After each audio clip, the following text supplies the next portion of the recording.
अस्सलाम वालेकुम नाज़रीन, एक नई वीडियो में खुशामदीद। आजकल जैसे कि मौसम चेंज हो रहा है, तो इस मौसम के लिहाज से आपको बताऊंगी एक बहुत ही ज़बरदस्त सी टी बनाने का तरीका है, जिसका इस्तेमाल आप विंटर में करें। ये आपके बड़े हुए पेट को कम करेगी, पीसीओएस के मसाइल को हल करेगी। थायराइड अगर आप पेशेंट हैं तो आपके थायराइड के मसले को हल करने में, कंट्रोल करने में आपकी हेल्प करेगी। इसके अलावा अगर आप शुगर पेशेंट हैं तो भी ये आपके लिए एक बहुत ही बेहतरीन टी है। तो पहले मैं आपको बताती हूँ कि इसको बनाना किस तरीके से, फिर मैं आपको इसका तरीका इस्तेमाल बताऊँगी। अच्छा जी, सबसे पहले आपने क्या करना है, एक सासपैन लिया और उसके अंदर आपने जी 1.5 कप के करीब पानी ऐड कर देना है। 1.5 कप पानी या 1.25 कप पानी, इतना पानी ले लें। उसके बाद सबसे पहले आपने इसके अंदर खुश्क धनिया ऐड करना है। खुश्क धनिया आपने तकरीबन 1 चाय का चम्मच आप ऐड कर दें।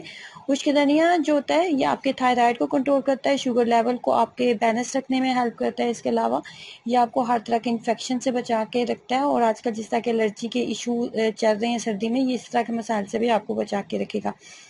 अच्छा जी, उसके बाद हमने इसके अंदर पुदीना ऐड करना है। मेरे पास ड्राई पुदीना था तो मैंने ड्राई पुदीना ऐड कर दिया। अगर आपके पास फ्रेश पुदीना मौजूद है तो आप इसके अंदर फ्रेश ही ऐड करें, उसके रिजल्ट्स भी आपको ज़्यादा अच्छे मिलेंगे। और पुदीना क्या करता है, पुदीना आपके स्किन को ग्लो के लिए बहुत अच्छी आपकी हेल्प करता है। इसके अलावा ब्लड प्यूरीफाई और आपके मैदे के निज़ाम को बेहतरीन से बेहतरीन बनाने में आपकी हेल्प करता है। मज़ीद मैं इसके अंदर ऐड करने वाली हूँ तेज़पात। तेज़पात क्या करता है जी, तेज़पात आजकल जैसे कि मौसम चेंज हो रहा है तो पुराने से पुराने दर्द वगैरह जो होते हैं वो अचानक से जाग जाते हैं, स्पेशली घुटनों के, जोड़ों के दर्द के मसाइल, कमर दर्द के मसाइल जो हैं वो ख़वातीन को काफ़ी ज़्यादा स्टार्ट हो जाते हैं। तो तेज़पात आपके इन तमाम मसाइल का बहुत ही बेहतरीन सोल्यूशन है। इसके अलावा ये आपके मैदे को एक्टिव रखने में बहुत ज़्यादा हेल्प करता है। जो बादीपन हो जाता है, गैसेस प्रॉब्लम हो जाती हैं, खाया पिया हजम नहीं होता, ये इन तमाम मसाइल का बहुत ही ज़्यादा आसान सा सोल्यूशन है।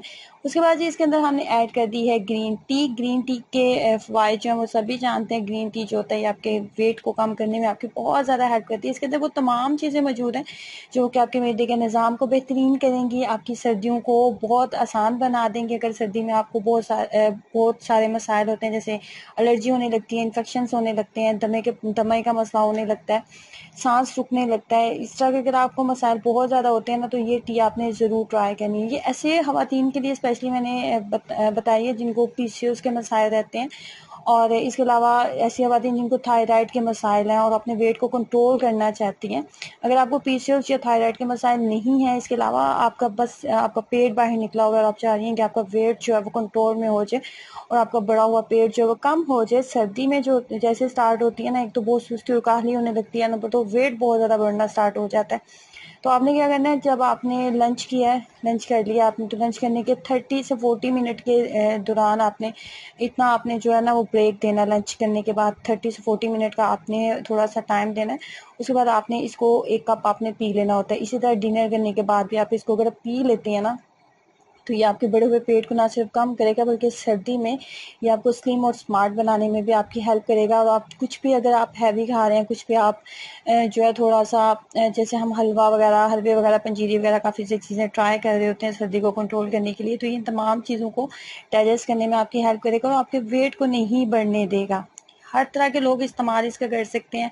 इवन जो शुगर पेशेंट है, ये उनकी शुगर को कंट्रोल रखने में भी उनकी हेल्प करेगी। ये 2 दफ़ा दिन में आपने इसको पीना, इससे ज़्यादा नहीं आपने इसको पीना। आफ्टर लंच और आफ्टर डिनर आप इसको ट्राई करें और 1 महीना रेगुलर इसका इस्तेमाल करें, ताकि आपको इसके बेहतरीन से बेहतरीन रिजल्ट जो हैं वो मिल सकें। ट्राई करें और अपना एक्सपीरियंस ज़रूर शेयर कीजिएगा। अल्लाह हाफिज़।